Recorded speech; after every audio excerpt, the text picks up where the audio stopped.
Welcome, ladies and gentlemen, to the Ministry of Funds and Regional Policy. Welcome to the Ministry of Funds and Regional Policy. My name is Jacqueline Kacprzak, and I am responsible for responsible business conduct and promoting public policies related to responsible business conduct, and I will have the pleasure of hosting this conference for you. Ladies and gentlemen, you can actually see us, both of you, here in the ministry. We're happy to see so many of you here, but we are very happy that you will be able to follow the streaming, online streaming, and you can actually watch us on YouTube channel of the Ministry of Funds and Regional Policy. We have two streams, in Polish and in English, and there is a special link that has been provided by us. So this will be in English, and you can also follow us on Ministry of Funds and Regional Policies Facebook page. We are very happy, as you know, here in the Ministry of Funds and Regional Policy, we are doing a big governmental program, Accessibility Plus, and recently we've been celebrating 5-year anniversary of this program, and as you can see, all our translations are done also in the Polish sign language. We have Krzysztof Mergalski with us, and he usually is the translator here, and we are very happy that you will be able to use this translation as well. Ladies and gentlemen, it seems that in terms of organization, everything has been said. We are very happy that we can start the conference, and now I would like to ask Robert Bertolt, the Director General of the Ministry of Funds and Regional Policy, to officially open the conference. Director, over to you.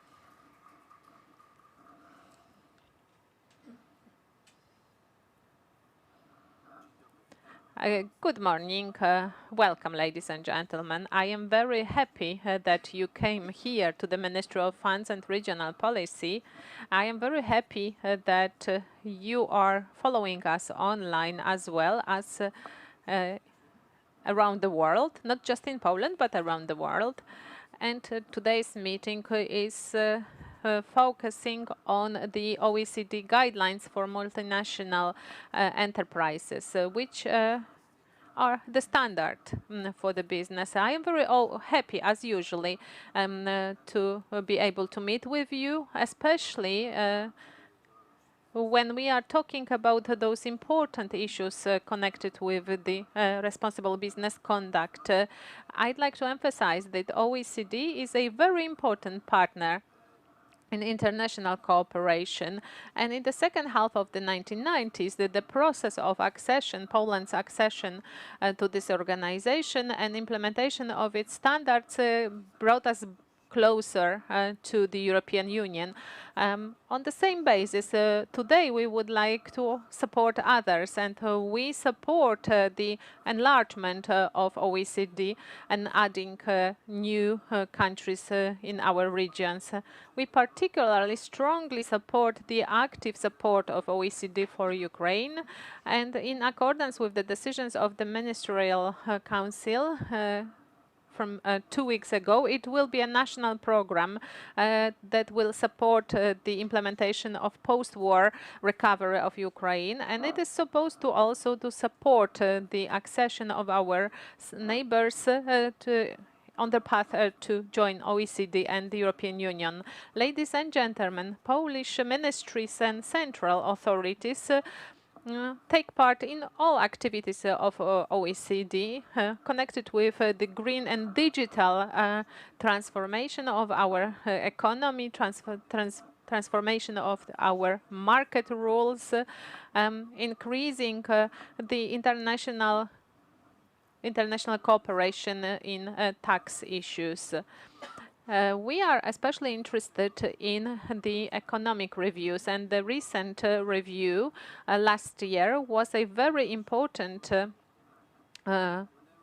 evaluation on how COVID-19 and war in Ukraine affected Polish economy, and what are the threats and challenges connected with the digital transition? Last week, the works on the new report have started. It will focus on the influence and connections between many enterprises.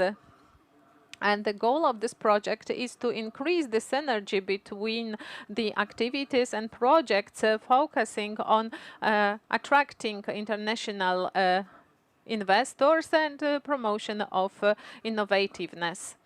I also have the pleasure to emphasize that the Ministry of Funds and Regional Policy is particularly active in cooperating with OECD, the activity of our ministry in the Regional Committee, and a very vast array of reports connected with rural policy, municipal policy and urban policies, and the connections between them is a very important part of our works connected with the regional development, but also in cooperation with the European Union when we draft our activities.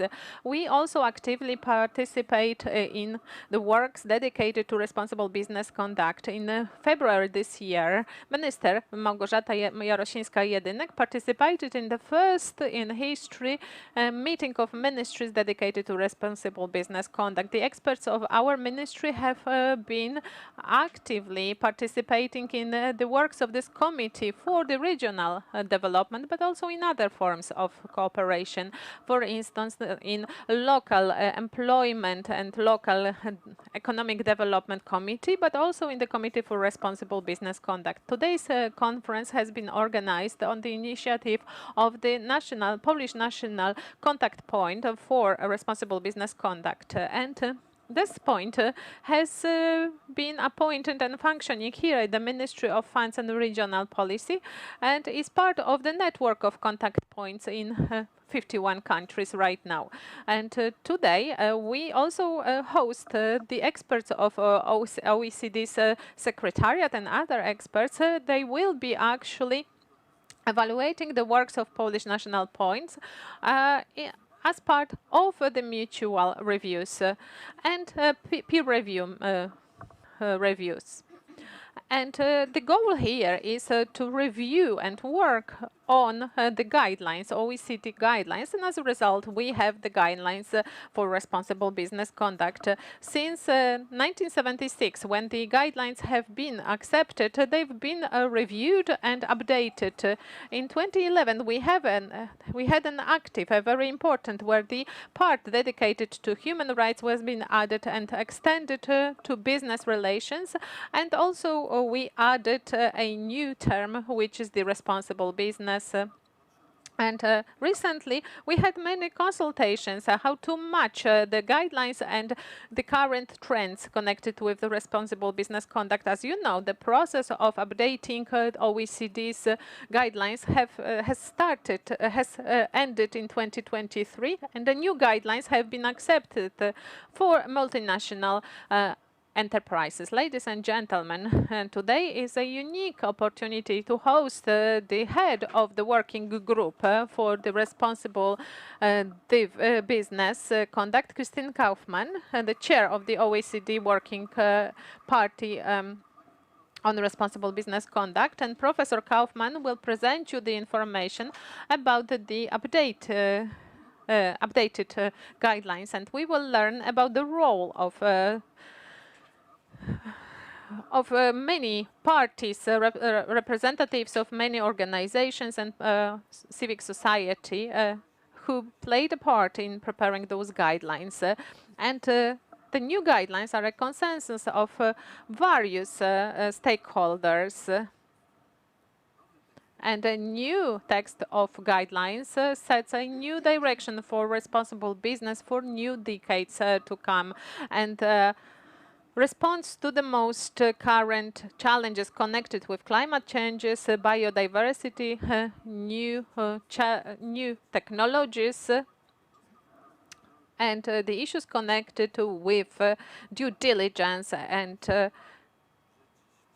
delivery chain, supply chains. I am sure that today's conference, inspired by the new guidelines of OECD, which are the response to the challenges of the current world, will show the perspective of many stakeholders. I would like to wish you a very good reflections during this conference, and in the end, I would like to once again thank for your works and for responsible implementation of the business conduct guidelines in real life. Thank you very much. Thank you very much, Director. And now I would like to ask Professor Christine Kaufmann. She is the professor of international law in Zurich University, and then she has been the chair of the OECD Working Party on Responsible Business Conduct. And Professor Kaufmann will present you the most important updates and changes that have been included in the new guidelines. And she will be speaking English, so for those of you who need the translation, please use the headsets. So, Professor Kaufmann,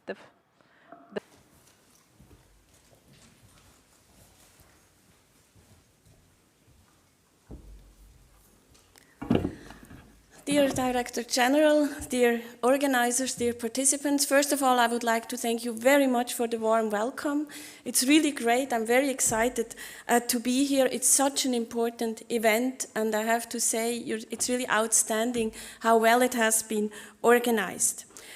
It gives me a unique opportunity to provide my perspective as the chair of the Working Party on Responsible Business Conduct on the recent update of the OECD guidelines.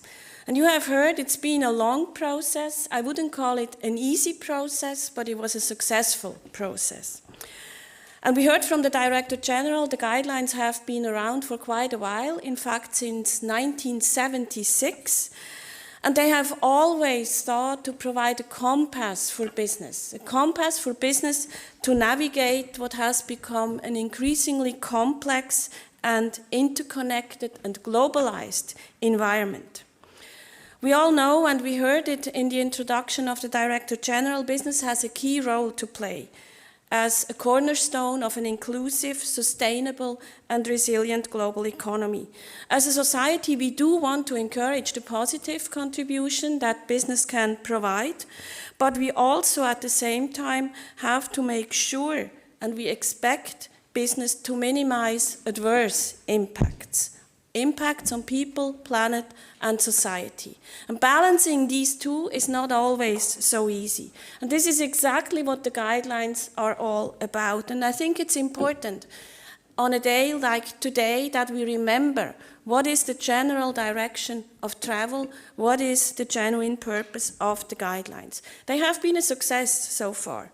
We see a very broad uptake of them in business practice and also by governments. We heard about the ongoing efforts on regulation, and we do see that there are many references to the OECD guidelines. And in addition, we have the system of national contact points. Of course, while far from being perfect, let's be very clear about that, it has contributed a lot to a better implementation of the guidelines. And we also see, and this is very important, and it was mentioned in the introduction also, we see a broad uptake by non-adhering countries. So the guidelines really go beyond the 51 adherents that we have. We heard that in 2011 we had the last revision, and since then I think I can be very short about that. The world has changed dramatically. If we look at what is happening right now, it became very clear to the 51 countries that we have around the table in Paris that action is needed. And it is needed now to ensure that this success story continues and that the guidelines remain what we call fit for purpose. There is a need for leadership, and it is more pressing than ever. We have challenges on the horizon. It was mentioned before: climate change, biodiversity loss, the digital transition. In addition, we still have the lingering effects of the pandemic. We have the war of aggression against Ukraine, with the devastating impacts on people in Ukraine. And it illustrates how important it is that we become more resilient to all the global supply chain shocks and crises. Now, there are many updates in the guidelines, and I could go on for the rest of the day by explaining the different changes. I won't do that, of course, for reasons of time. It's difficult enough to stick within the time limit. I want to highlight 3 of the most significant advances, and you will find more details in the slides documentation that will be distributed. The Polish NCP, the government has done a wonderful job in already translating the key achievements of the update into Polish language. Let me start with the increased focus on due diligence, transparency, and integrity in global supply chains. I'm sure you're all familiar with the concept of due diligence. It's this famous wheel of due diligence. It means that companies have to first identify risks of adverse impacts, not only in their own operations, but also in their business relationship and supply chains, and then to address these impacts in various ways. So it's really at the heart of the guidelines. With the update, we don't change that concept. So this wheel is an old wheel, so to speak. It's from the due diligence guidance. But what we do with the update is we elaborate on what does due diligence really mean when we face these new challenges. For example, it's now clear that we look upstream and we look downstream. So we look at the impact of goods and services that feed into our supply chain and our activities as a company, but also downstream at the impacts related to the use of products and services. And the guidelines also explain, and this is really important for business, what can business be held accountable for? How far does responsibility go and where does it stop? So what are the limits? When it comes to transparency and integrity, you will also find very important clarifications on corporate lobbying, on reprisals against persons who raise concerns about business activities. And what is really important, it is clear now in the text, it has always been clear in spirit, but not in the text, that special attention needs to be given to individuals and groups at risks, including human rights defenders. The updated guidelines also clarify that they apply to all forms of corruption with which enterprises may be involved, and that also includes the demand and supply chain side of corruption. And you see, with these updates, we really make sure that this well-established concept of due diligence remains relevant and that the guidelines continue to provide, and I'm very proud to say that, the most advanced tool when it comes to leveraging supply chains in the pursuit of sustainable development. So in other words, the success story can continue. I opened by mentioning, similar to the Director General, the existential threats of climate change and biodiversity loss. What do the guidelines with the update do in this regard? Clearly in 2011, these issues were just not on the radar. It was not high on the agenda. So the previous version of the guidelines, they mention environment, and with a bit of imagination and creativity, you can of course read climate change into that, but climate change was not mentioned. Neither was biodiversity loss. It's now mentioned, and it's mentioned in a way to reflect the very ambitious commitments that governments entered into since 2011. So in a way, it's looking at the horizon, but stick on the ground with your feet, anchoring what is in the updated guidelines with commitments that governments have accepted. So this is a very, very important advancement of the guidelines. So for the first time, they elaborate on the responsibilities of enterprises. What does it mean to address climate change as a business? What does it mean to engage in climate mitigation and adaptation? And again, I think the guidelines now with this update really remain fit to contribute to a just transition and to a climate neutral global economy. And don't get me wrong, I'm not saying the guidelines will solve that problem, but they will do their part in addressing these urgent issues. Similar to the third point that I wanted to highlight, that's the technological transformation, the digital transition. You all know that production processes are increasingly being digitalized. We all know about the collection of data, the use of data, and we all know about new technologies such as artificial intelligence, ChatGPT. I was actually tempted to see what ChatGPT would suggest for my introduction here, and I started, but I would say the result was far from getting even close to what I had in mind. So this technology obviously comes with a lot of opportunities. There will be a day probably when I will not have to prepare my speech myself for most of it, but the time is not yet here. But it also comes with risks, of course. And this is what the guidelines attempt to do, to reflect this technological turn while embracing and encouraging the opportunities that we have linked to technological innovation, and at the same time clarify what exactly does due diligence mean in this regard. Now this was really, really difficult in the negotiations because we're trying to, first of all, understand what is happening, which is not easy in the first place, and then anticipate what are the potential risks, because as we were thinking, literally, the technology was advancing. So we're kind of looking ahead of ourselves, and we had to make sure we're not getting ahead of ourselves by stating responsibilities that would be impossible for business to implement. So it really was a balancing act, trying to find out what are the risks, keep it open, and at the same time keep it clear enough for business to implement. Issues we were discussing, for example, was the special protection of children. Just think about what's happening when children and youth are using social media, the bullying that we see going on in this context, and that we now tell business in the guidelines, look, if you provide a service that you know is being used by children and young people, you have to take adequate measures to make sure that their rights are being respected. And again, we cannot give you a recipe that will work in all situations, but it's a first important and big step to tell business you are expected to think about it and take measures. Now, these are just three of the big advancements in the guidelines, and I think you can already tell this is great on paper, but how will we make that work in practice? And that is a tricky one.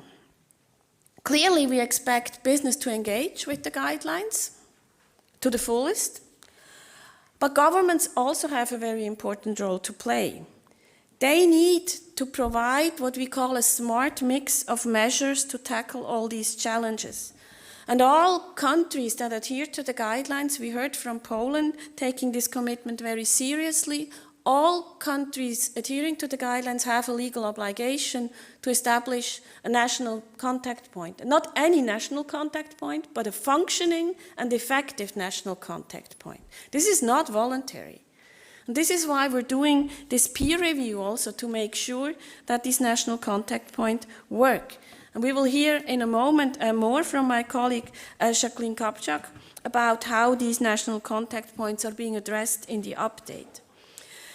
They essentially have a twofold mandate. One is to promote the guidelines, what the Polish NCP is doing today.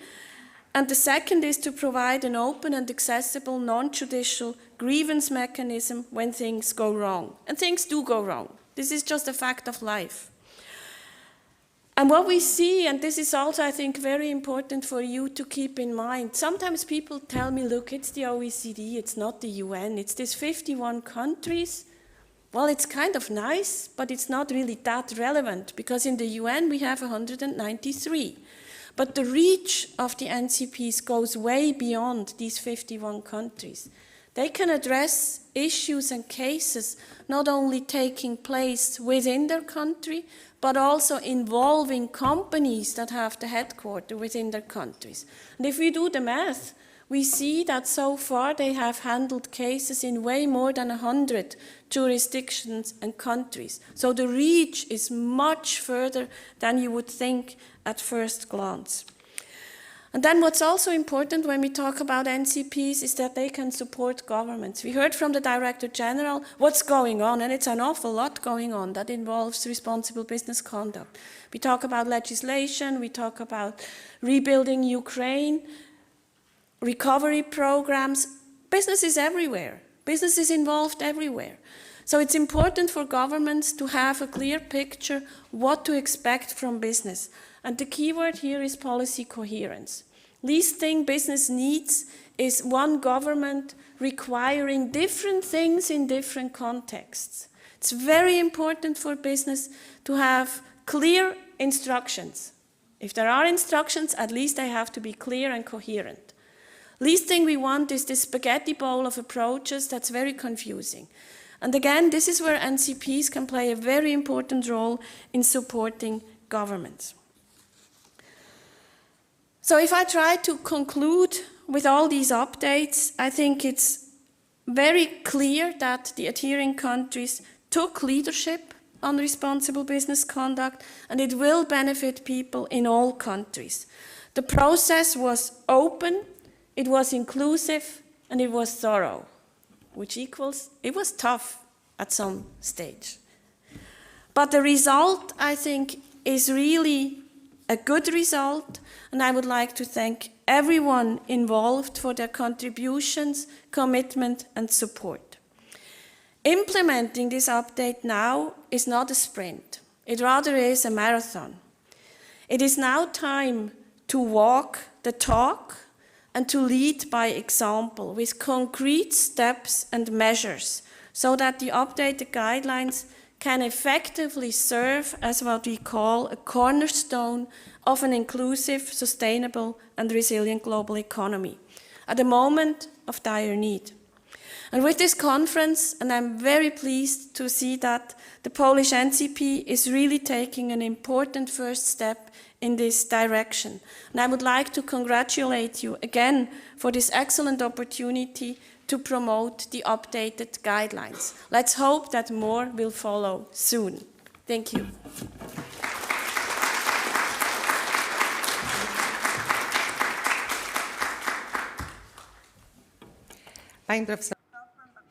Madam Professor Kaufmann, thank you very much for this presentation.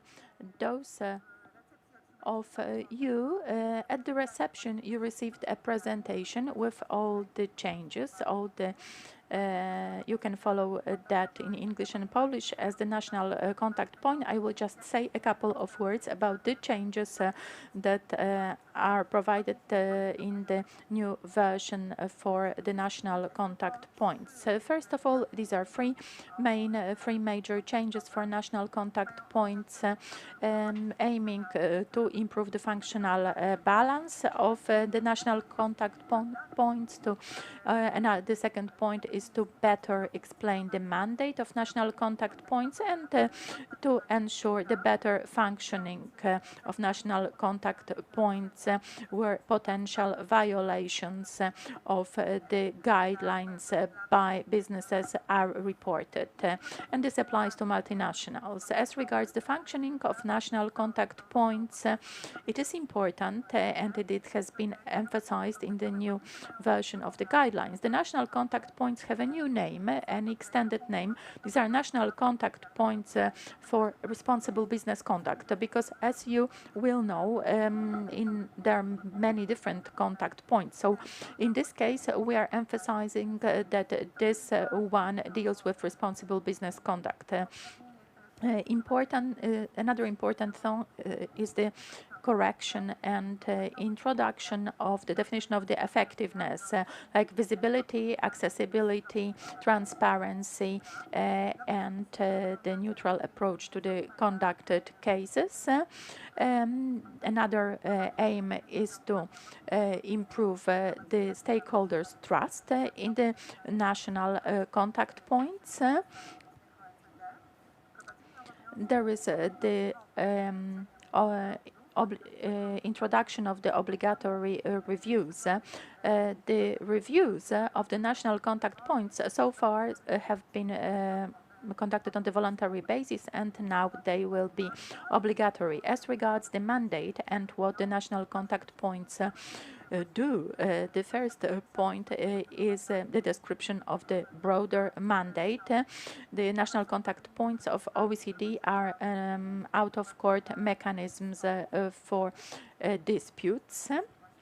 So as you can see, it's a non-judicial grievance mechanism that enables the dissolution of disputes.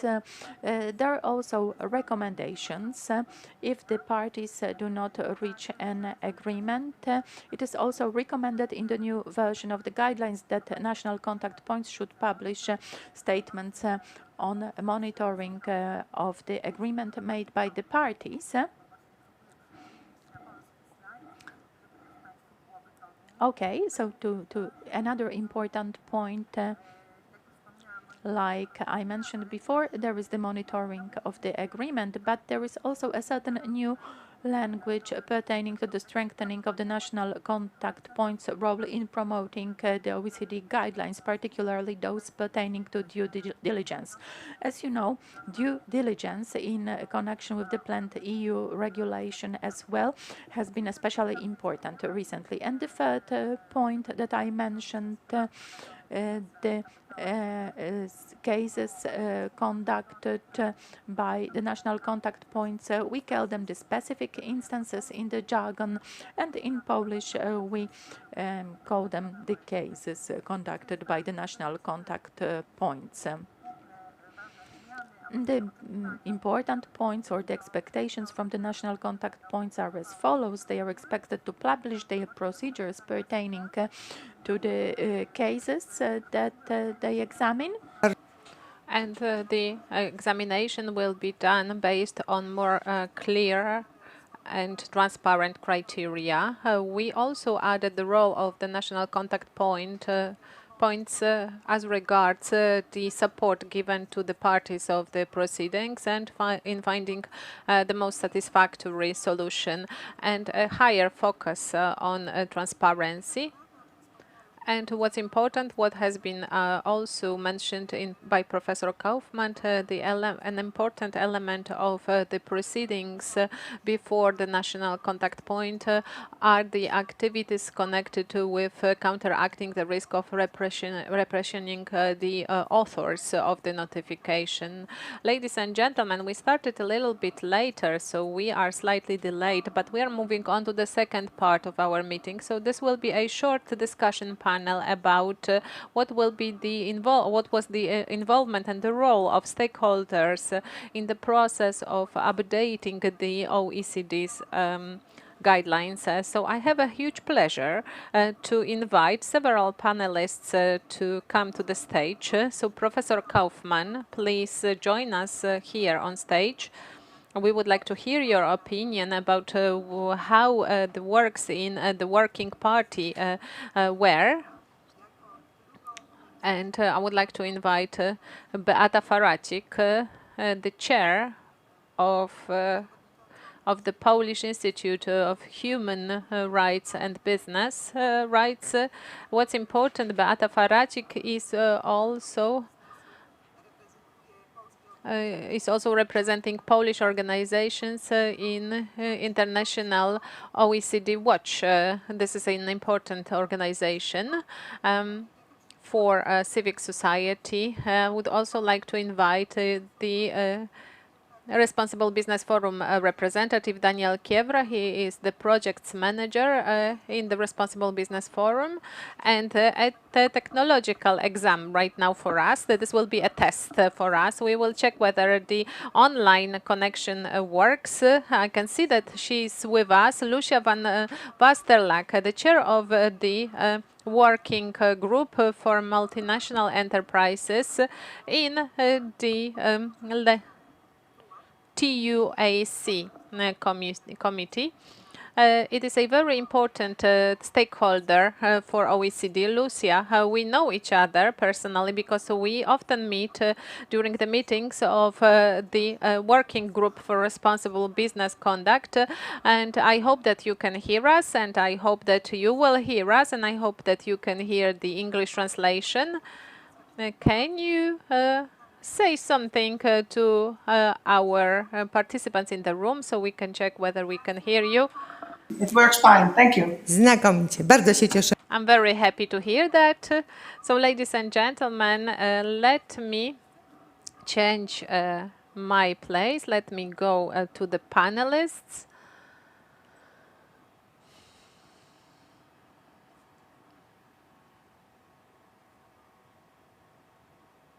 Ladies and gentlemen, we would like to translate this, however, we cannot hear the speaker.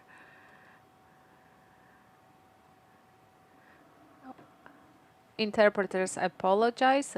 Unfortunately, interpreters cannot hear the speaker.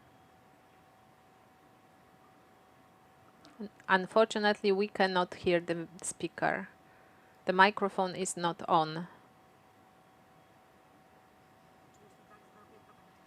Yes, we can hear. We can hear perfectly.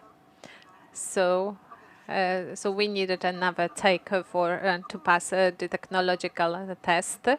So we have around 30 minutes to discuss the role of stakeholders in the process of updating the OECD guidelines, because as you could hear in the speech of the Director General, this is a very important, crucial element, the fact that those guidelines were drafted not just by the governmental experts, but also they were worked out in the process of consultations. Everything was happening during the meetings of the Working Party for Responsible Business Conduct. Professor Kaufmann was the chair of this party, of this group. What's very interesting here, as it seems, can you tell us more from the perspective of a person who was hosting the works, who was supervising the works, who was running the works? It wasn't easy because we took part in those works. What was your perspective? How were you able to bring together the interests of 51 countries and interests of many stakeholders, and why the involvement of stakeholders is so important for the responsible business conduct? Can you tell us more about that? Very much for that question. I had to wait for a moment for the translation. Now I have an echo, so bear with me for a moment. Yes, it was not an easy process, and I would say, first of all, it was important to convince everybody that we do need the stakeholders engaged. That was not obvious from the beginning. And it was important for, I would say, 3 reasons. First of all, we learned a lot from the stakeholders. We heard from business what are the challenges that they face in implementing due diligence. We heard from civil society about the risk of reprisals, what is happening. We heard from trade unions, problems of discrimination at the workplace, many issues that we all thought, we know there are problems, but we cannot really put our finger on exactly what is the issue in the real world. So it was really about learning. That was very important. And many of the updates that you see are based on stakeholder inputs. So that was the first lesson to be learned. And then the second very important point was to bring everybody who plays a role to the table. The guidelines are people-centered. So it's a perspective that we look at the impacts on people and on the planet and on society. And we need to have all the actors, and that includes, of course, governments, but it also includes business, it includes civil society, and it includes trade unions. We need to have them at the table too. And that has a lot to do with the effect, and also, so if we want the guidelines to be effective in practice, we need stakeholder buy-in. That was very clear. And it was also important for the credibility of the whole exercise. So every government also needed to be in a position to go back home and report, look, this is what we achieved. And we have to have a compromise. At the end of the day, we need 51 countries to agree. And consensus meant, not being enthusiastic about the outcome, but, so that you can say as a government, yes, this is something we can accept. There are parts we are more enthusiastic about maybe than other parts, but that's part of the negotiations. And it took a while to do that. And I should also mention that the whole negotiations, they happened during the pandemic. We started during the pandemic in an online mode. And talking about challenges of digital transition, it was not easy. It was not easy to set the tone and to create a culture in the beginning where we can have an open and free discussion, but we cannot have a coffee in the hall. If you feel you're kind of stuck in the negotiations, you couldn't just walk up to the person and say, let's have a coffee and figure out what is the issue. So we had to find our own mode of operating and also discussion with the stakeholders. Bardzo dziękuję za tę odpowiedź. To jest naprawdę... Thank you very much for this response. This is very important for us to understand it, to remember it, that this document was created not just by officials, as we often say, that, well, officials, EU employees wrote something. This was a complex process of consultation. So we've been listening to many representatives. So I have another question to the representative of labor unions, Lucia van Vasterlack from TUAC. From TUAC's perspective, the most important for you were the changes to Chapter 5 on employment and relations with the employees, but not only, because you've been very actively participating during the whole process of OECD guidelines creations. So I have a brief question for you. How do you see this document that we worked on together? Can you notice that there is something of a success of our common works, or maybe there are still something that should be added? Thank you very much for the question, and thank you for the opportunity for me to speak here. Yes, this is a very important document, and it's a very important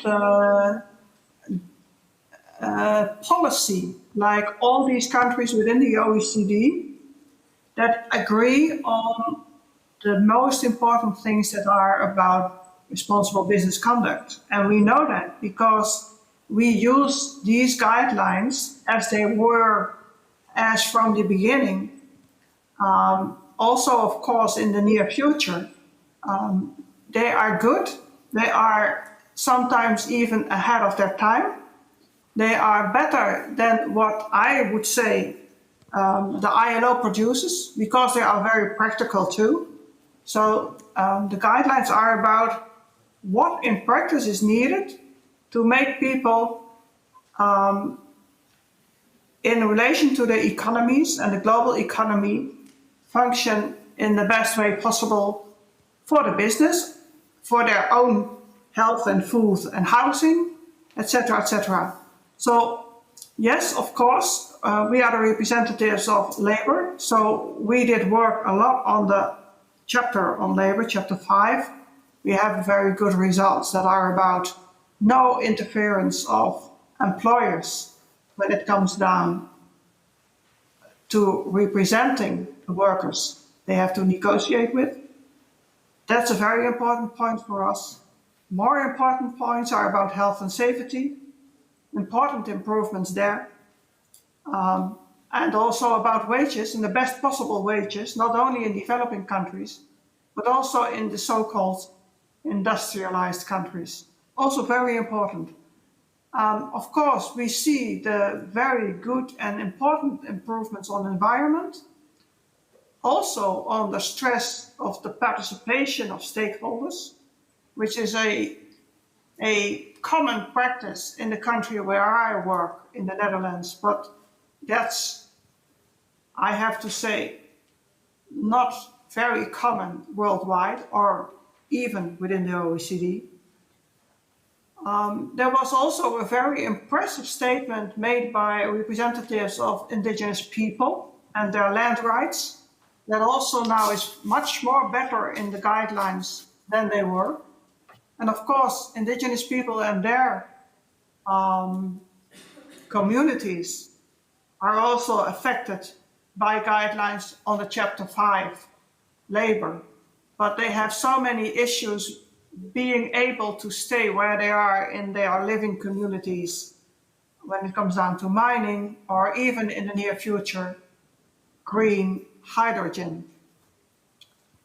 I can tell you a bit more, but I have to say, I think this is a picture already. Could say we could have done more about migrant workers, which is also very urgent and necessary. I only have to mention Qatar, but everybody knows what we are talking about.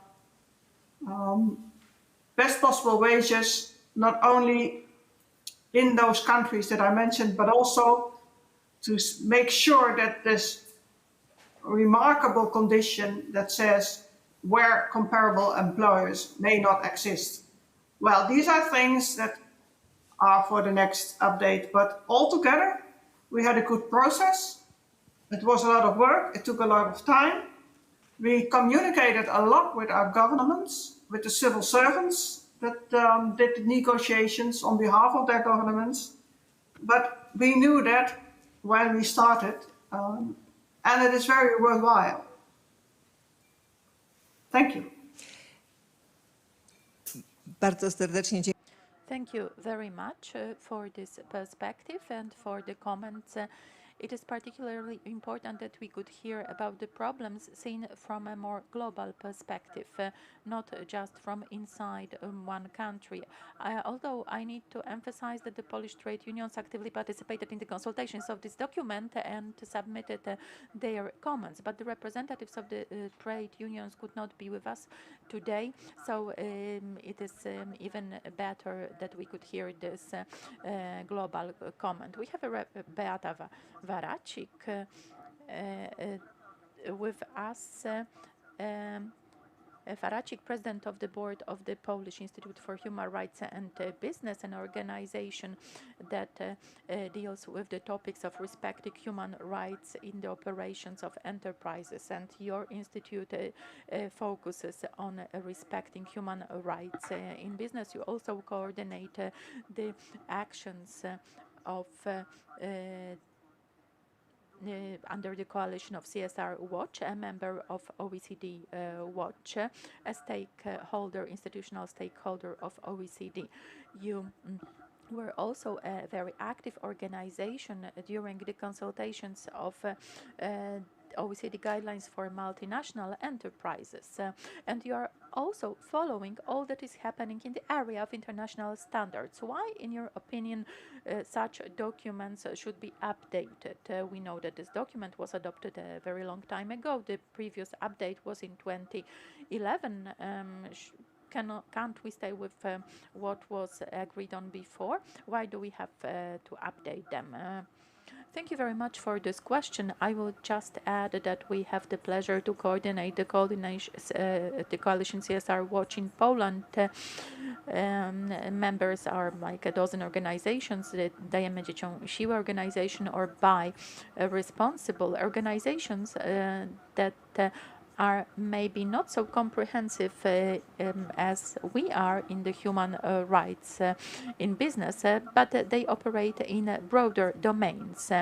And this also affects the discussions that are conducted under the coalition or on the international level of OECD Watch or OECD as the partner participating in the discussions on changing the updates. So we need to realize that OECD Watch, that's many organizations, and achieving a position of what is a priority as regards the updating of the OECD guidelines is in itself a challenge. So the fact that the guidelines need to be updated, we can see this in the case of OECD guidelines, where the text was updated, and there was also a very interesting process at the level of UN after 10 years from the adoption of the guidelines of UN. A new strategy was developed, including many new ideas on how the UN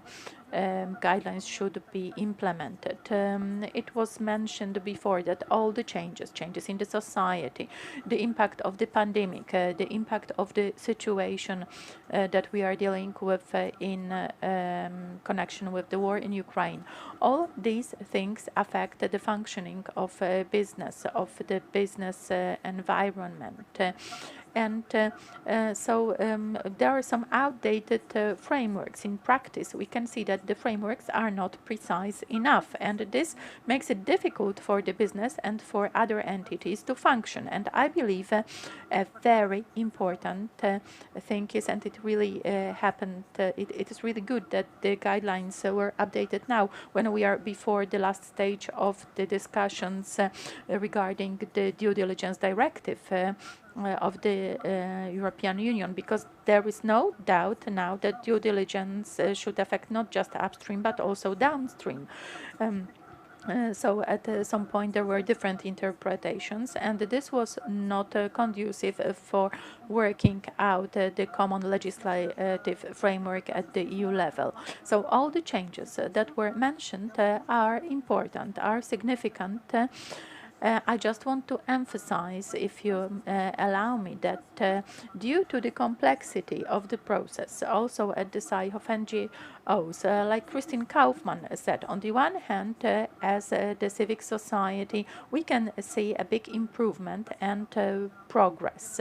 Undoubtedly, many things have been made more precise, many postulates have been taken into account. How enthusiastically different organizations of the civic society adopt the changes is the result of the fact that the priorities that are close to this group or that group were taken into account, like the full value chain or the human rights. And taking this into account from the perspective of the Polish law, this makes a difference. This affects the relation between the employees and employers. It is very important to emphasize that enterprises have the obligation to apply due diligence to all the workers, not just those that they employ. The changes regarding the national contact points were already mentioned, and there is also the well-being of animals that is included in the guidelines. Now, maybe this is not very extended, but this is a strong signal to enterprises that this is an area that needs to be taken into consideration in a broader environmental context, as well in the context of climate change. And good news for the end. The member OECD watch is being extended. Recently, we had the pleasure to accept the Bulgarian Foundation for Human Rights.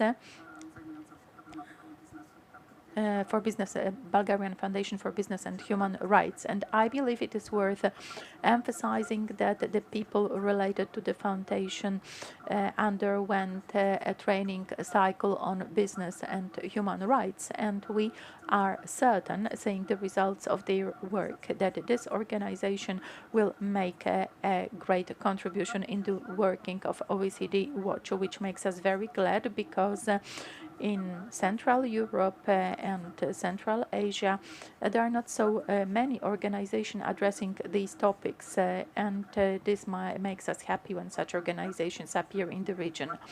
Yes, thank you very much, especially for raising the last topic. A certain difference between Europe in general and Central and Eastern Europe, where still there is a lot of work to be done to promote these topics and to implement them in practice.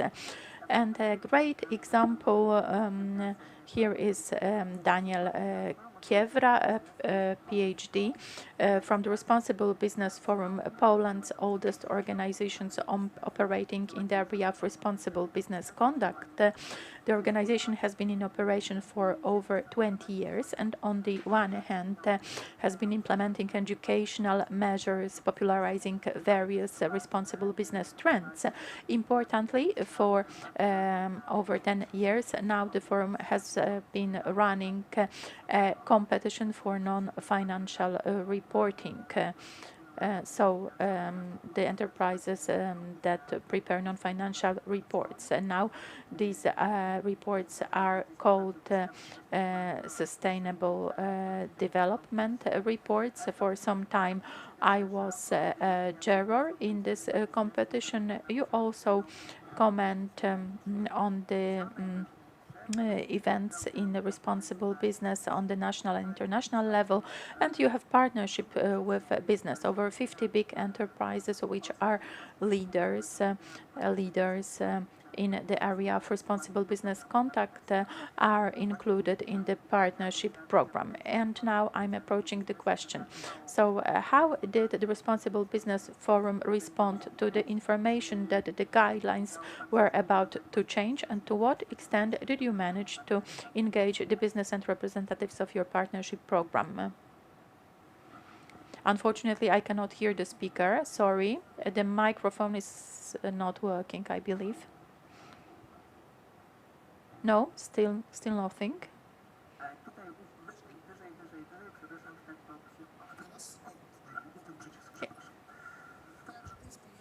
So, as Jacqueline mentioned, the Responsible Business Forum deals with responsible business conduct for over 20 years. So the topic of OECD guidelines and what they include was was nothing new for the forum. Also, the companies that are associated in the partnership program, this was not new for them either. For years, these companies have been leaders of measures taken under responsible business conduct. So our response and our postulates, our propositions were formulated together with the enterprises which are participants of the partnership. They understand it very well that the reality is changing, that the priorities are changing as well, that there are certain areas which today, due to the regulations, for instance, on the European level, force certain actions out of the enterprises. And taking into account the most important thing that our members always pay attention to are the climate-related topics, the changes in the environment, biodiversity, environmental strategies, environmental responsibility of enterprises, and the disclosures that the companies are implementing or will be implementing in a moment. Our partners realize that the guidelines, in a sense, follow, I don't want to say follow, but okay, follow the European regulations. So we notice that everybody pays attention to the directive that appeared and will be binding soon, the due diligence directive, because this directive is very well visible in the OECD guidelines. This is the element that's going to apply to all, not just to multinationals, but also the organizations in value chains, those that create the economic map of Poland, Europe, or the world. So these topics were commented on. Developing a compromise or working out a compromise, as was said before, is not easy, but it is possible. There are certain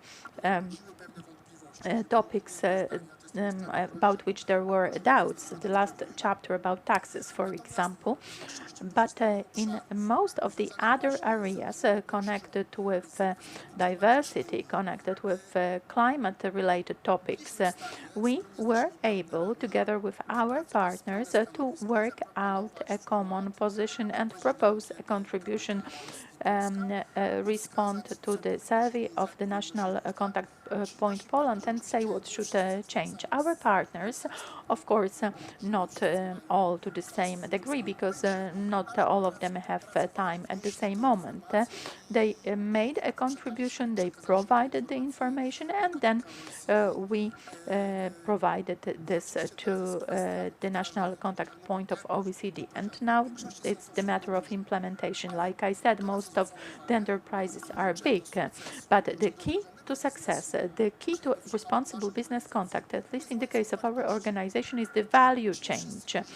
All those who function in the value chain, who implement specific business models, because it's them who actually make up the economic map, who shape the industrial relations or the business relations in the economy. And our members, being leaders, they've been leaders for years and they know how to act, how to proceed. They have their internal policies and guidelines. So for them, the OECD guidelines are not a novelty, nor are they a surprise. To a large extent, they adhere to them. And the key to success are the smaller organizations, medium organizations, which function in the value change, because we see a lot of room for improvement, and there is a lot of work ahead. Thank you so much for this response. Ladies and gentlemen, how the enterprises implement guidelines for multinationals in practice, as well as the standards of responsible business, will be discussed during the second panel, where we will see the representatives of enterprises. Three sectors respond to our invitations, and we are very happy that we will be hearing that directly from them. And for our panelists, we have other questions for our panelists, but we are slightly delayed. So let's check the room, because you've been with us for more than an hour right now, here. Listening to the conference about the responsible business conduct and the new updated guidelines. Is there anyone who would like to ask a question? Has something that needs clarification?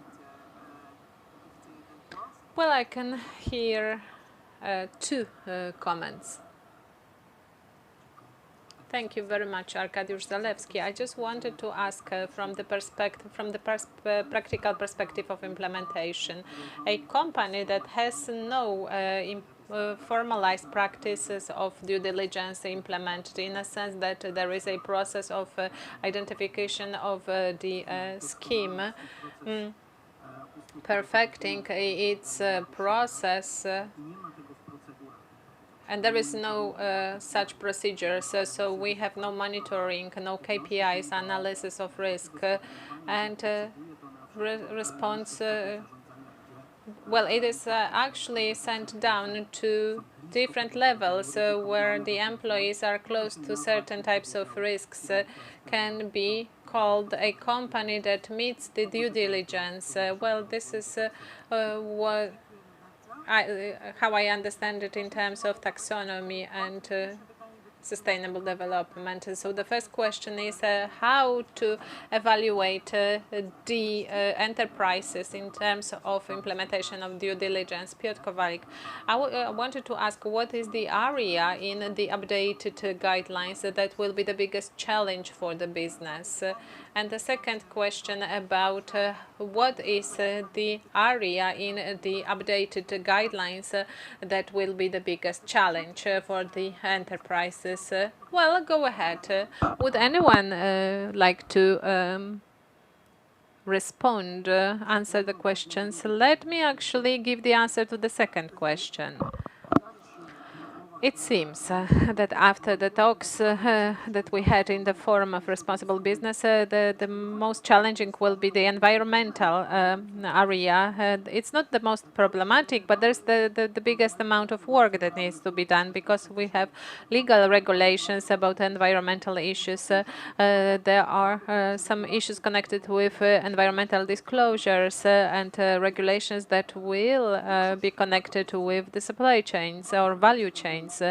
So many of the enterprises in Poland have problem in identifying and expressing their environmental policies, in implementing the European solutions and actually implementing them on national level. Well, those regulations are quite clear, and they tell us what kind of disclosures should be reported, but it may be a problem for the enterprises to prepare a proper database. So these are usually called the non-financial reports, an obligation for the enterprises to prepare, and they are done once a year using an Excel file. So there is no continuation of data. So there is no clear set of data, transparent set of data. The companies are just preparing for that. So then proper management, collection and processing of data connected to environment, biodiversity, animal welfare will be the element that will require the biggest amount of work on operational level. So there are guidelines, there are regulations, there is a directive on reporting, and we know what must be done, but we have to prepare for it. And this is the biggest challenge for the corporations today, especially for the value chains that don't have to report it right now and will not have to report it in the nearest future. And even though there is no legal obligation, well, they receive such queries from pan-national organizations from the headquarters, and they need to face this problem. So those disclosures, this policy, the information must be shown. What do they do? How do they do it? What is the perspective of implementation of this and that strategy? What is the plan for decarbonization, for the carbon footprint? And I believe this is the biggest challenge today, especially for SMEs, in the context that big companies are to a certain degree prepared for that. But for observing those companies, those corporations, we can see that the management of data, the operational side requires a lot of investment outlays in the IT infrastructure, because many companies that I see do it using the Excel file. Well, on a short in a short perspective, this is good, but in a longer perspective, this may be a problem for the economy, because if we look at the queries that are today sent to databases, for instance, the ones owned by Bloomberg about the responsible business conduct, so investors ask what can we invest in? Then there are no Polish companies there. Well, there are some stock exchange companies, but the rest of them are not there. So 95% of the business entities, these are also covered by OECD guidelines. So this is a basic work. So collection of data, processing of data, and disclosing of data is a crucial element from the perspective of the OECD guidelines, but in the area of environment. Thank you very much for standing up to this challenge and giving us the answer. What will be the biggest challenge? Beata Faraci, can you answer the first question? Well, this is the first and the second question, actually. On the one hand, let me put it this way. On the one hand, I believe that if a company takes care and has the values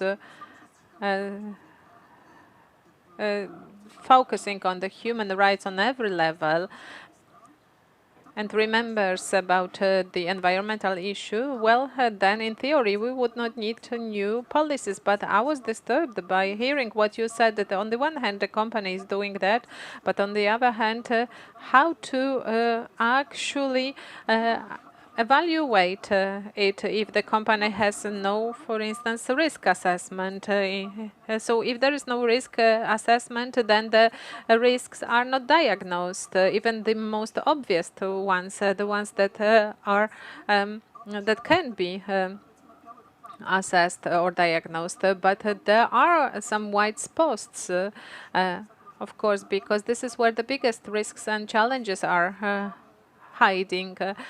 And if we are actually trying to introduce some mitigating activities, so we don't know whether our involvement will be effective at all. So this is about the previous discussion. Why do we do this kind of updates? Well, for instance, to check whether the national action plans that you are to implement make sense, because after the first round, we may doubt it. So we need to look for a more effective solution.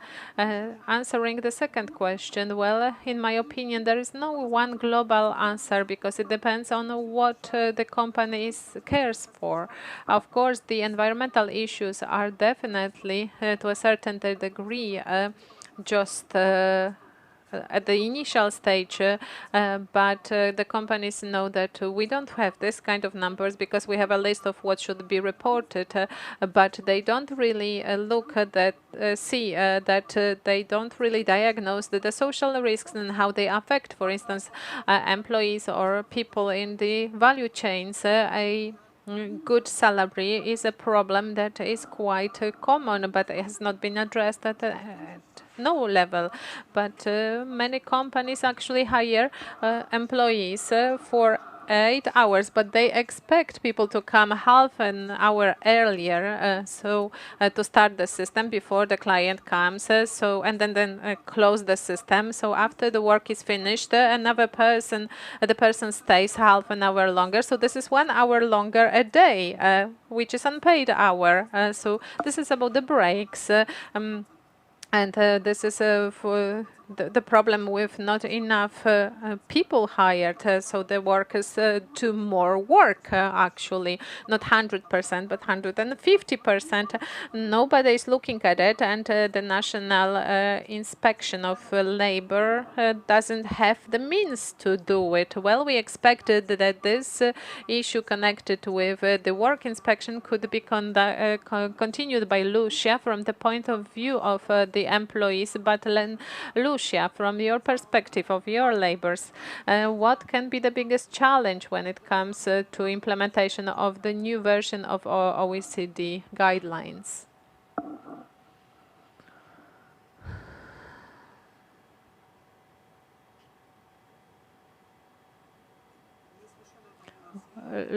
Lucia, we cannot hear you. Lucia, we cannot hear you. We are unable to hear you, Lucia.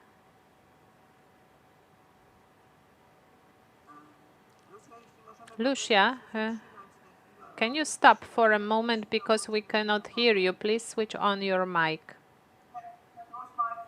Dziękujemy. Sorry.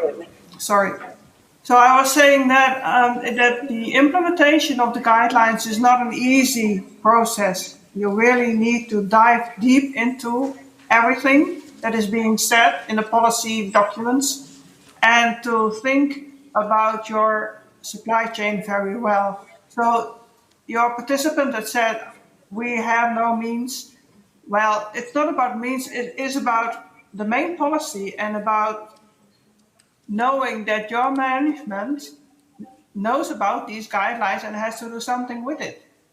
It has to do with mainstreaming what we want to be the right RBC policy. There's a lot of guidance made by the OECD, a lot of explanations, many documents that are about how to. So make sure, I would recommend, make sure that you know about them, that you read them, that you translate them when necessary, etc., etc. Not only the bosses of the companies that are at stake, but their higher management, their middle management, their low management. This is about implementation. The other thing is that governments need to talk with governments about the RBC guidelines. For instance, if Ukraine would be a member of the OECD, it has to implement the guidelines. And so far, rebuilding the Ukraine, as far as their government concerns, does not mean to involve the unions. That cannot be. That's not smart also because you want to have the participation if you want to have a sustainable business in your country in which people are in the right circumstances to be able to produce like you want them to produce. Okay? So all these things count. I also want to stress the need of the RBC policy document that was discussed in the ministerial last December and now is official. It's a very important document that you need to talk about with your governments, be it if you are NGO or you are a union or you are a company. This is the document that everybody agreed on, and it is about policy coherence. So it is about companies knowing what to do and the government knowing that they have to do something to make sure that the companies implement what they should implement. But also government itself, like procurement is an important field. How you make your trade missions what companies you allow to participate and why, criteria when it comes down to export credit, and all these things that have to go and come together. So we have a beautiful instrument. We have a very, very good guidance, and let's make it work. And it Dziękuję, only works if we really dedicate ourselves.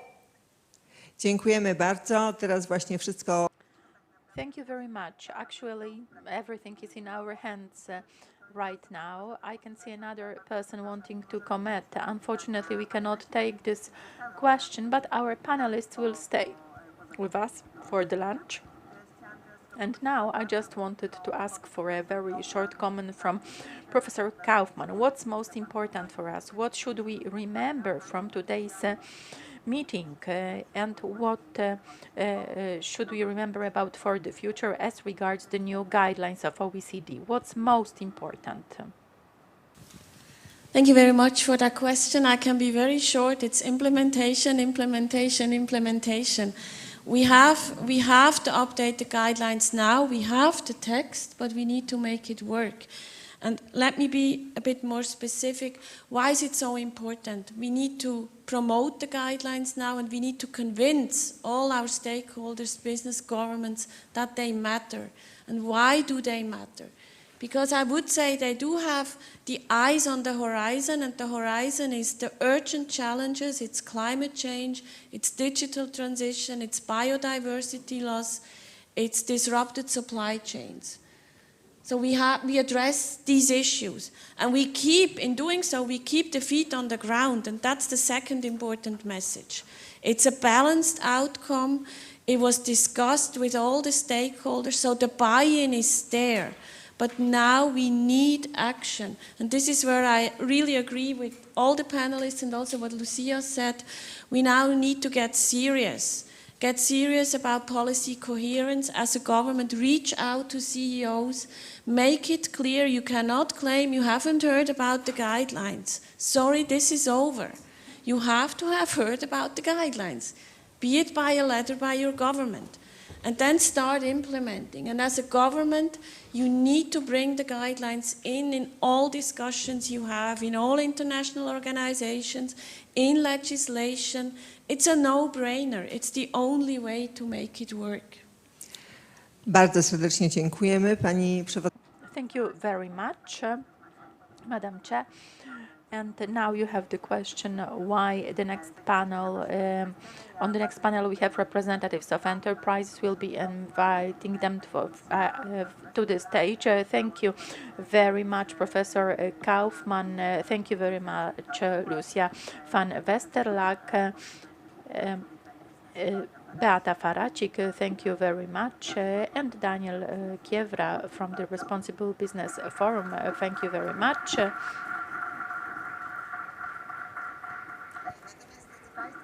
Ladies and gentlemen, and now I'd like to invite to the stage the next group of panelists. We'll be now talking about how the OECD guidelines should be implemented in business practice.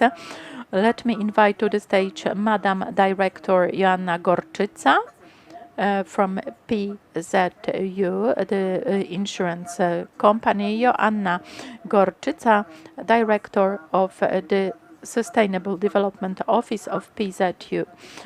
And also a few days ago she was elected for the next term of the board of the Responsible Business Forum. I'd also like to invite to the stage the CSR director from a big textile enterprise, Lubawa Group, Jacek Jackowiak, and the third person is Lidia Stępińska-Ustasiak, who represents T-Mobile Poland and is also the representative of Europe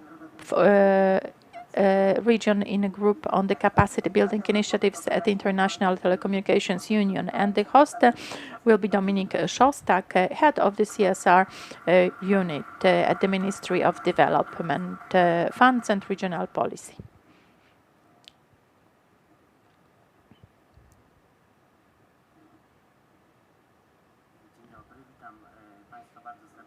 Good afternoon. Welcome, ladies and gentlemen. Jacqueline, thank you very much for introducing the guests.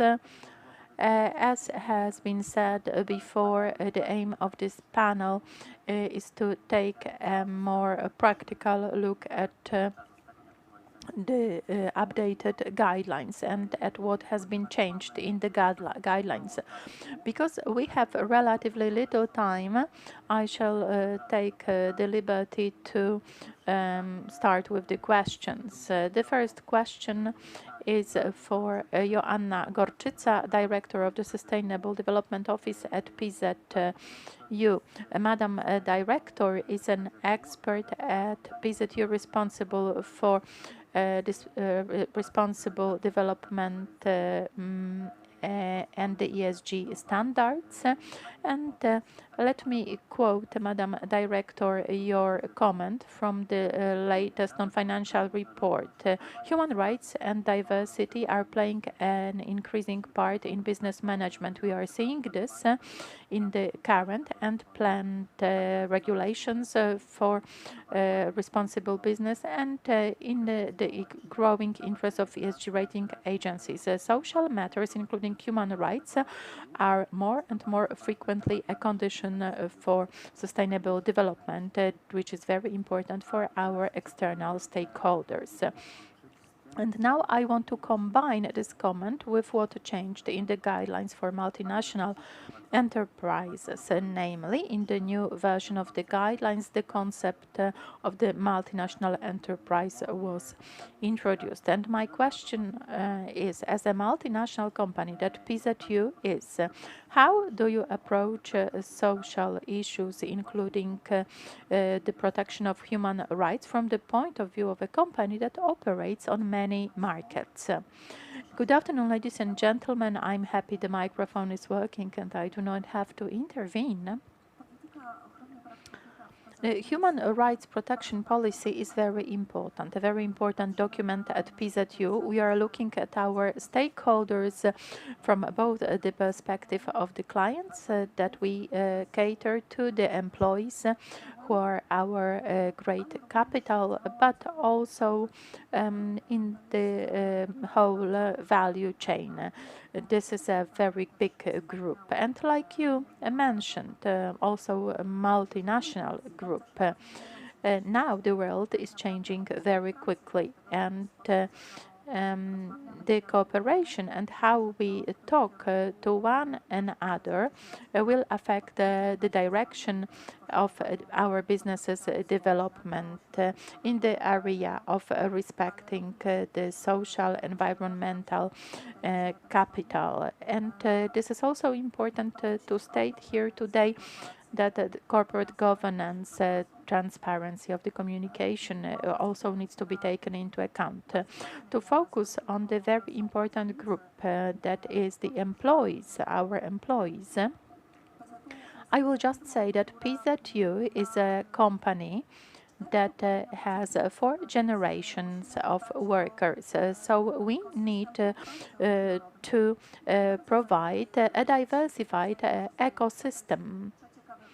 This is a very interesting challenge indeed, also work intensive, but it gives us joy when we look at how the organization is changing using so many different resources, diversity, accessibility, the right to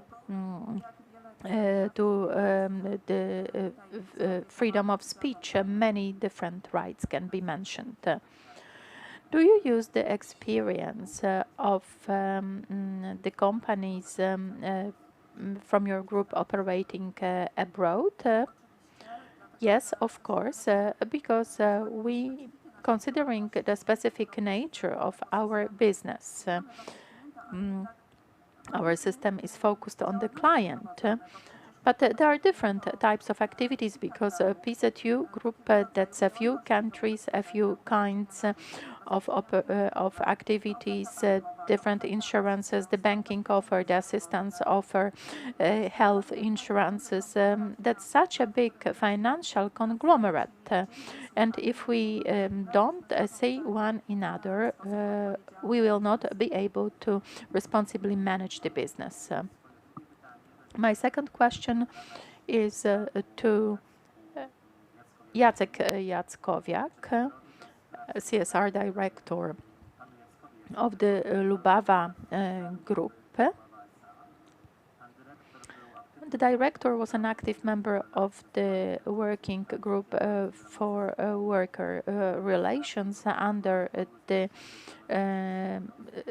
responsible development and CSR team. The director is head of the team for sustainable development and for CSR for Lubawa Group. And on to the question, forced work. This is a topic addressed in the OECD guidelines in Chapter 4, Human Rights, and in Chapter 5, Employment and Employee Relations. How does that look in practice in your group? Good afternoon, ladies and gentlemen. I hope you can hear me. Just a little bit of history. 2015, the capital group Lubawa, one of the companies, enters the B2B distribution channel where it meets global enterprises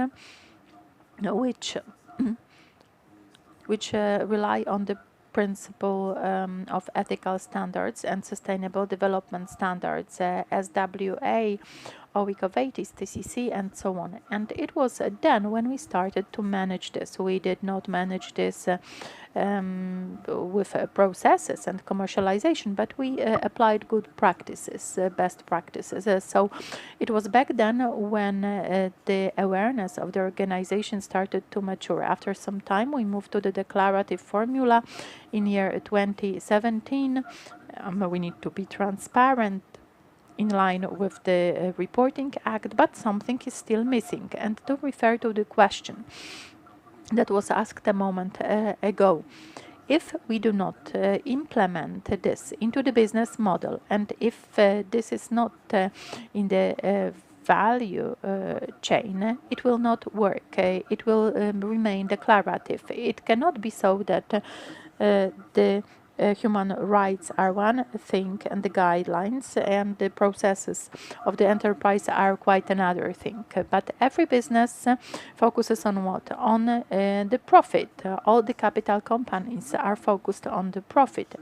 If we are to go to the highest management and ask them for the resources to implement a thing like that, we need to provide feedback connected with value added, and we did that. We implemented a sustainable development plan, we implemented KPI and risk assessment. And what's the result?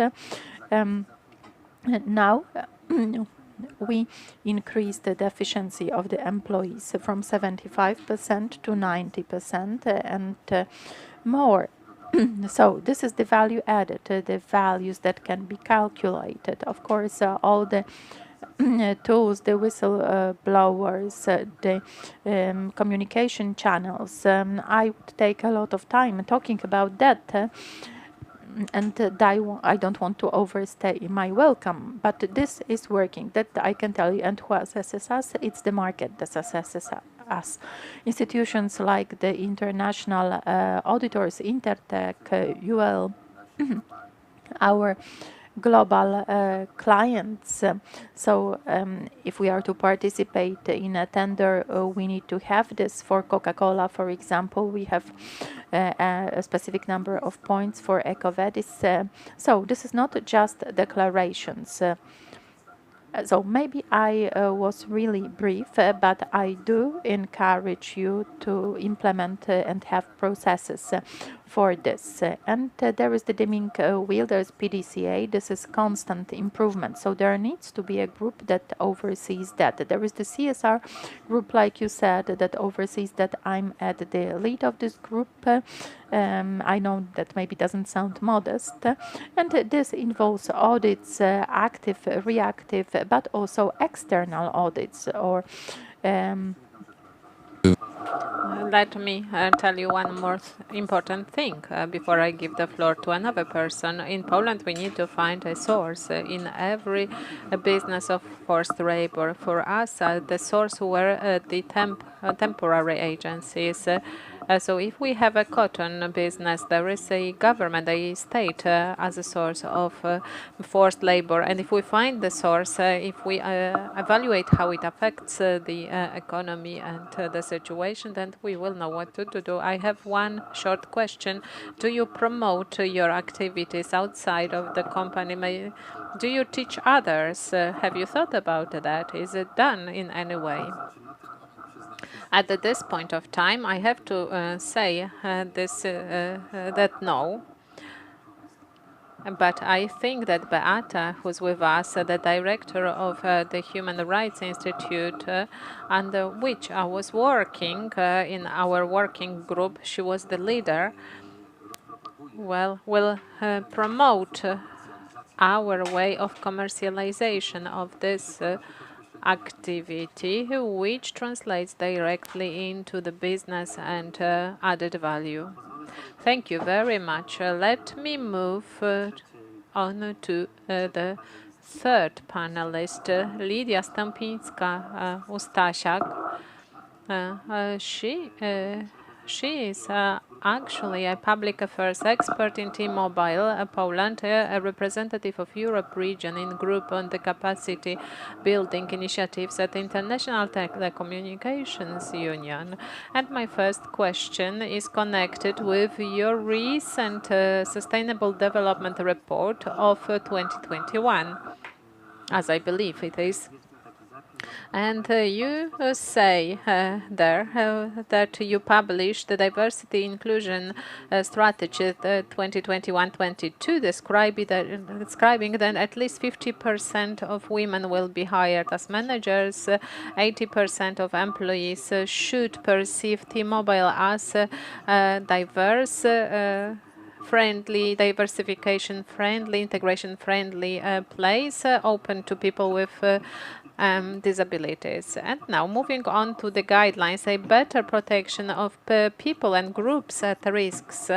Especially those who are giving the notifications about the companies. This is the part that has been updated recently. And how can you respond to that and combine what is happening in your company and how this area was changed in the guidelines? Thank you for the invitation. Let me start by saying that I came to you with many notes, many pages of notes, and it shows the scale and complexity of activities that must be implemented in order to follow the OECD guidelines. But I don't want to be too pessimistic, because being part of a multinational enterprise that operates on global scale is also profitable. We can use the solutions that are created globally, and we can implement them here in Poland. And as you rightly said, we focus a lot on the equality issues on many levels.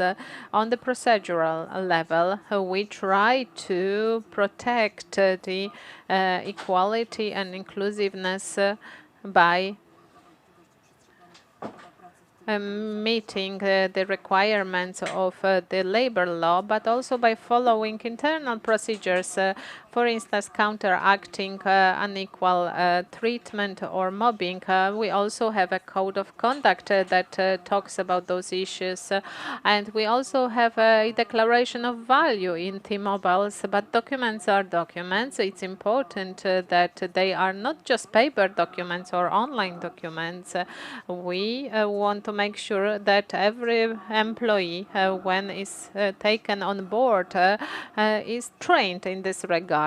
We also have additional trainings for dedicated groups of employees that aim to counteract or prevent this kind of negative issues such as discrimination. But the chapter on the human rights talks about the work relations or employee trainings and equal salaries. We also monitor those issues and we report them in our sustainable development reports. And we look at, for instance, indicators such as the number of training hours for one employee. We check whether those numbers of training hours are different between genders, whether they differ when we talk about different levels in the company. We also look at the salaries. A lot has to be done, but we count that the regulations, EU regulations, will also help us to level up the inequalities in salaries. So we also look at the careers of women and how many of them are managers on managing positions. And these are all the indicators that are monitored by us. We also allow our employees to speak freely, to come into unions. We are also in dialogue with the employee organizations. So we work on many dimensions, but we try to encourage our employees to become members of the employee groups. For instance, we have Pride group for LGBT employees, a women's group that brings together women of different ages, and we believe that this is a very good idea for the employees to come together and share their experiences, regardless of their time spent in the mobile. And is the International Telecommunications Union working on some standards in this area? Is it their competence also? Do you do that there? Yes, thank you so much for this question, because from the perspective of the International Telecommunications Union, a very important topic that is in line with the OECD guidelines is the necessity to upskill and to reskill the employees connected with the technological changes that are happening, that require constant and new skills in order to keep the job and in order to keep the enterprise innovative. And we are also affected by environmental changes that require additional skills in order to be effective in stopping the climate changes. So International Telecommunication Union is working on the recommendations for the countries how to create this kind of strategies for skills or competences developments, and it offers trainings for policymakers, for decision makers who would like to introduce those guidelines in Poland. Yes, definitely, this is in line with the OECD guidelines. Thank you so much. And because we are slightly delayed, I would like to move on to the last, a very short summarizing question and answer. So please tell us what are the possible actions that could be done by us as the administration together with the representatives of the business in order to promote due diligence and the guidelines, OECD guidelines for multinational enterprises. And I'd like to ask the director, Madam Director, to speak first. Cooperation is a key to solve all our doubts connected with implementation of sustainable development guidelines in business. So big players of the capital market in Poland have the power to change the business and encourage the partners in their supply chains to follow this direction, as it is done by the organizations that bring together big companies such as Responsible Business Forum, for instance. Well, we are required by to do so by the regulations, by the changes in the national EU law, in the guidelines, the OECD guidelines, and preparation of Polish ESG data hub. Well, I hope that all of this will help us so that the big entities that are already ready to properly report and manage risks, so that they can teach other enterprises represented representing the SMEs, because this is where they need the knowledge and expertise. And I encourage you to continue working in this direction, education and very vast approach in a Polish economy. Thank you very much. And the same question for a director Jackowiak, how do you see the future and what can we do? Well, ladies and gentlemen, I believe that the working group supervised by the Ministry of Funds and Regional Policy has not exhausted yet. But we must as I said, we have to draw conclusions. We have to do this SWOT analysis, opportunities, risks, weaknesses, because there were weaknesses. We need to have the resources. We need to invite the beneficiaries, because this is not a museum. We want this to work, as it was just said, and we need to commercialize it. So it must be in a formula that is not just a guideline, but also a description for implementation, such as quality management system, ISO 2015 or 14, so the companies know how to deal with it. Indeed, we have quite business that is aware, but the business might not be aware of the changes connected with human rights, because these are the soft issues that were introduced to Polish law recently. For instance, who was dealing with discrimination or mobbing in companies before? Well, in all our companies, we appointed ethical committees. At first, this was a novelty. People didn't really know how to deal with it, what it does. But it helped to prevent discrimination, corruption, preventing forced labor, because we are talking about forced labor not just inspired by the employment agency, but in other way. But Beata actually described it very well. So we have the tools, and if we see the added value for business model, well, definitely this will show up.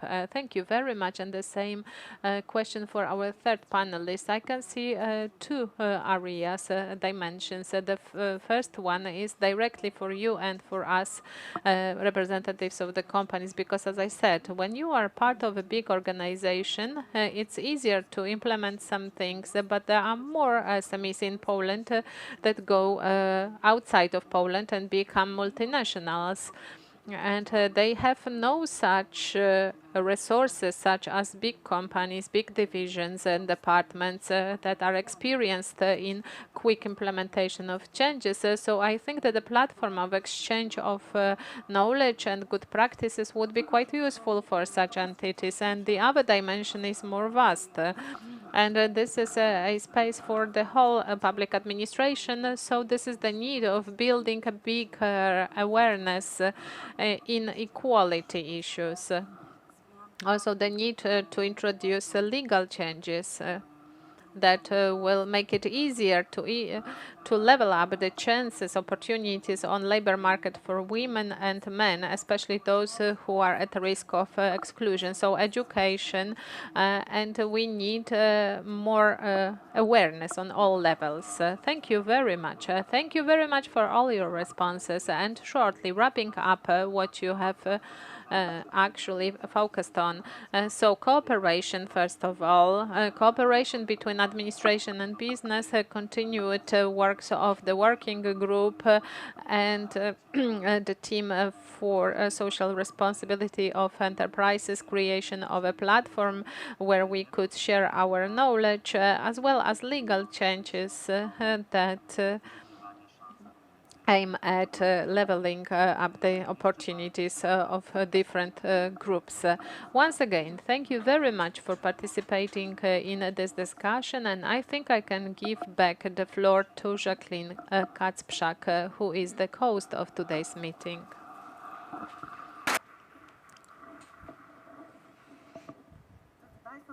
Ladies and gentlemen, thank you very much indeed.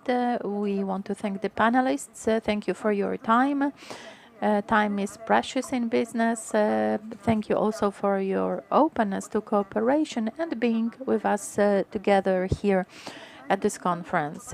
We are slowly approaching the end, but we still have one important speech. As you heard from Director General at the start, we have today in Poland the mission of experts from other national contact points of OECD who will be assessing the works of our Polish contact point. Among them, we have a representative of the Ukrainian OECD National Contact Point, who we asked to say a couple of words of how they are assessing the situation in Ukraine from the point of view of implementation of guidelines of OECD for multinational enterprises. Ukraine joined the guidelines in 2017, or for some time the national contact point has been in operation, but we all realize what the situation in Ukraine is. So over to you, Marina Kupchuk,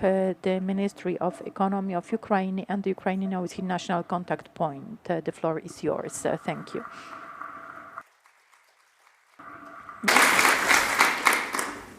Dear participants and dear colleagues, let me thank the organizers of this conference for the invitation and the great opportunity to participate today here.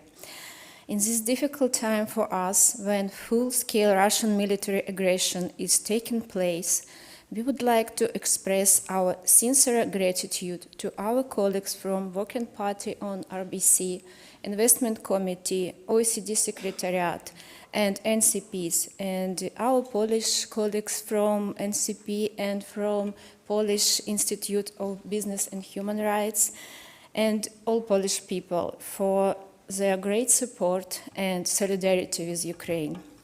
For many years, Ukraine's economy has been functioning in the condition of the Russian hybrid war against our country. But a full-scale war is a new extraordinary challenge. Today, Ukraine, more than ever before, needs both the unity of efforts within the country, in particular representatives of the state authorities, scientists, business, and the public, as well as strong international support. This is necessary in particular for a joint rational solution to the problems of the development of the domestic economy, the search for new and effective mechanism for supporting business, which should strengthen our state and, complying with national and international political and legal requirements, meet the needs of society, be competitive on the international market.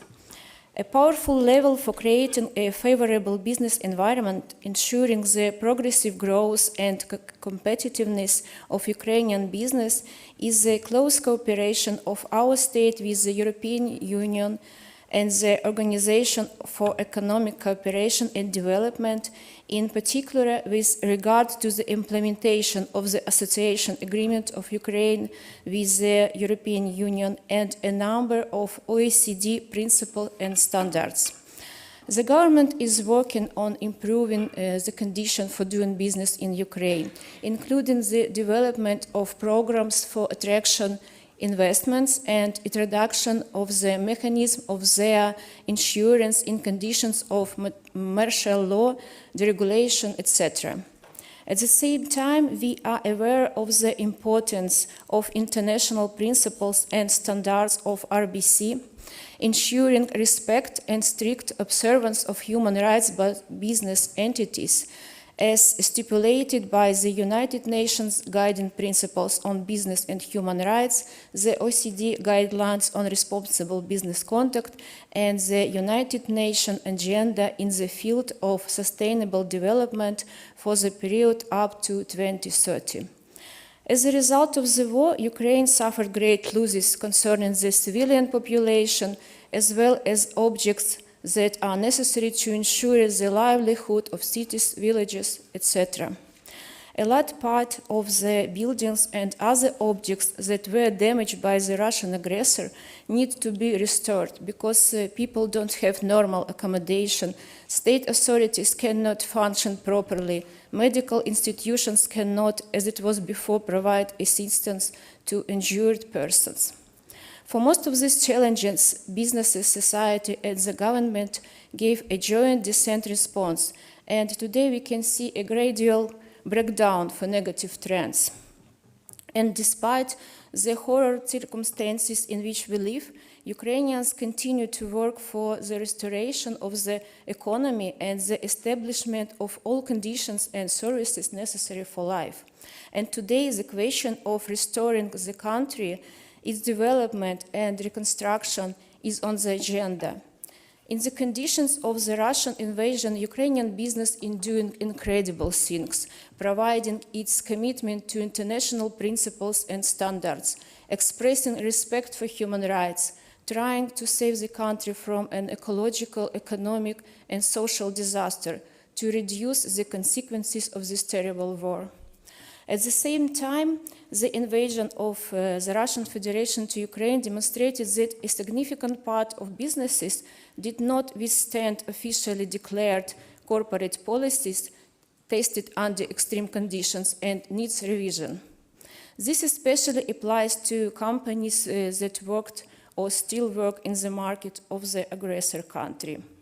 So in this case, RBC is the instrument which can help to detect how companies respond to the war by providing a due diligence framework to help them gain visibility over the main risks present in their supply chains, including those that have emerged or been made worse by the war. Conducting effective supply chain due diligence can help support the resilience of Ukraine's economy and its reconstruction. And today we understand that the responsible business conduct-based approach is extremely important for rebuilding the country. The participation of Ukraine in European integration processes provides considerable opportunity to implement the responsible business conduct agenda when harmonizing its policy and legislation with the European regional legislation on RBC standards. It could become drivers of positive changes for the entire region and promote green, sustainable development and decent jobs. This is especially important for the recovery planning. Therefore, the main task for us is the further implementation of principles and standards in national policy, providing the coherence of policies, ensuring development on the basis of responsible business conduct. For this implementation, different stakeholders play critical roles: Ukrainian and foreign businesses, investors, government, and civil society organizations. But NCP plays a very important role like the institution with mandate of promotion OECD guidelines. Following this mandate, NCP also play an important role like the platform for cooperation and consolidation between stakeholders. In 2017, Ukraine became an adherent to the OECD Declaration on International Investment and Multinational Enterprises. And since then, Ukraine implements reforms necessary within the framework of accession and carries out measures to implement the principles and standards of RBC in the national policy and activities of economic entities. For this purpose, the government developed the concept of state policy in the field of promoting the development of social responsible business in Ukraine for the period up to 2030 and the plan of measures for its implementation. These documents are based on the OECD Guidelines and United Nations Guidelines on Business and Human Rights. And the implementation of this action plan has allowed to unite the efforts of all interested parties, in particular business, public organization, and the academic community. As part of the implementation of this plan, we have begun comprehensive work on the implementation of both general principles of RBC and sectoral guidelines. We have launched the projects with our international partners. At the same time, a full-scale war disrupted not only our working plans, but also our plans for normal life. Therefore, the main steps in continuing of implementing these plans are to update all documents in accordance with the revised version of the OECD guidelines and develop an active agenda for promoting the updated guidelines and other recommendations among the business community, civil society, and government bodies. The implementation of the OECD guidelines, cooperation with OECD joining other instruments and recommendations, and realization of the plan for Ukraine to become the member of OECD is one of the government's priorities and the agenda item as well. Of course, in order to achieve these goals, we must consolidate our efforts, unite even more and involve interested parties to actively cooperation, and we think that national contact point in Ukraine, civil society, organization and expert community should be involved in this process actively. So membership of the European Union and OECD are the top priorities of the entire state and government in the spheres of domestic and foreign policy in the nearest time. Along with our victory in the war for independence, preservation of the strong unity of the people, security, justice, reconstruction and restoration, and Euro-Atlantic integration. Therefore, we absolutely believe that Ukraine will soon win and can rebuild a modern European country. But today we are starting its reconstruction, and rebuilding and updated guidelines should be the basis of this process. Please let me thank you again for your great cooperation and total support. And I wish all of you fruitful work and peaceful sky.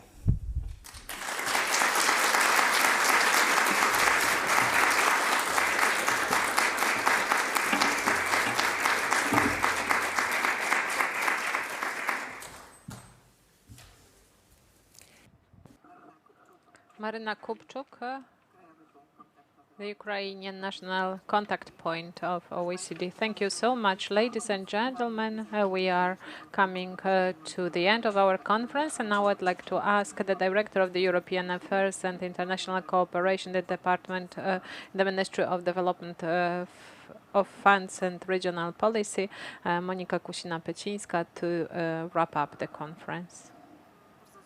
Thank you very much, ladies and gentlemen. I know that this is actually the end of the conference. I just saw that it's 1 o'clock p.m. and so I will be speaking very shortly when summarizing our meeting. 2 hours have passed. That was a very interesting discussion between the stakeholders about the international new international standards for responsible business conduct. So the OECD guidelines.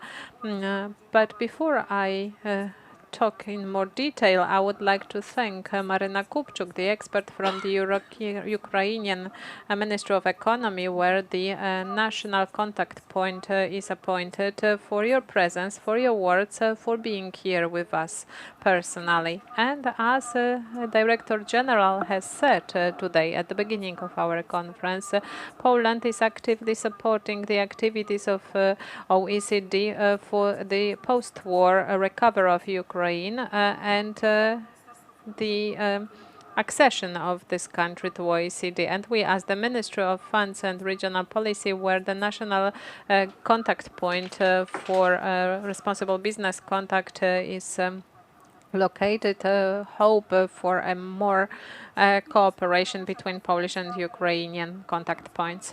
Ladies and gentlemen, well, this conference organized by the Polish contact point is also the invitation to the new review that is just starting, and we have the review team, and this is actually done under the peer reviews that are done in compliance with the rules for the national contact points. The main role of the point is to promote the guidelines, responsible business contact guidelines drafted by OECD. And throughout the conference, we were encouraging you to familiarize with the document for the responsible business conduct. And this document is in English still. It is available in the conference materials, but we've started to translate the guidelines to Polish, and we would like to provide you with the Polish version as soon as possible. And we are also preparing a short info leaflet about the changes in the guidelines. But of course, my speech is the opportunity to thank Professor Christine Kaufmann for her works and for being the chair of the working group that prepared the new guidelines. As we've heard, it wasn't an easy task. Well, there were many stakeholders, many discussions, sometimes quite lively discussions, as Jacqueline has told me, but it was successful, and I think this is the most important, and I hope we've heard it during this meeting. We would like to also thank Lucia van Westerlack, who joined us online, but also brought us closer to the perspective of the labor unions in the process of drafting the guidelines. This perspective is very important because it helps to open your eyes to the challenges and risks faced by the employees during their work, and often we tend to skip that. And it was also an important voice of the non-governmental organizations. I would like to thank the Polish Institute for Human Rights and Business and Polish Business Forum, Responsible Business Forum, for their active role in the negotiations of the guidelines. And as it was also said, very active Polish Union of Labor Unions. They were also very active during the negotiations. And the second panel, which was also very important, very interesting, we've heard from the business representatives of many industries, textile, financial, and telecommunications. So it was really nice to hear about your experience, how you implement the standards in the daily practice. But in the end, I would also like to say that the update of the OECD guidelines is not just the only regulatory change in the area of responsible business conduct. As you know, we are continuing the works on agreeing the directive on the due diligence and responsibility of business. Right now, we have reached the stage of trilogues. This is a very important stage, and we hope for the cooperation with business in order to properly represent our postulates, our position. We know that we have consultations of the European reporting standards on the sustainable development. So this is also important to be very actively joining this. I cannot say because we are responsible for the transposition of the Accessibility Act directive. This is not what is happening internally in the business organizations, but this is the market part, how the companies open to the customers. We've reached the last stage of the legislation process, governmental process, on making sure that certain products and services are provided by the companies. I think that this is something that will have to be faced by the companies, and we know it. This is a very important project, and this availability, accessibility is treated by us as a human right, and it was emphasized many times today. And in the end, I would like to encourage those of you who are here in Poland to participate in the National Forum of Stakeholders of Agenda, which will be dedicated to the Polish Sustainable Development Goals and how they are met. And this is actually prepared by our colleagues from the Ministry of Technology. And during that forum, we will be discussing whether ESG reporting is just another obligation for enterprises and financial organizations. Or maybe this is an opportunity to show responsible business and financial sector and how it affects the environment. Well, this is quite a popular topic. Recently, during the European Economic Congress in Katowice, a whole block of discussions was dedicated to this topic. And so many things are happening when it comes to being active in the area of responsible business conduct. I encourage everyone to follow the situation, the regulation, what is happening, and to cooperate with our national contact point. And as we know, this is quite an open contact point to cooperate. And I must also thank my colleagues from the national contact point who organized this event, Jacqueline Kacprzak, Dominik Szostak, Małgorzata Kłoś, who is hiding over there. But I think that many things that happened here, we owe her.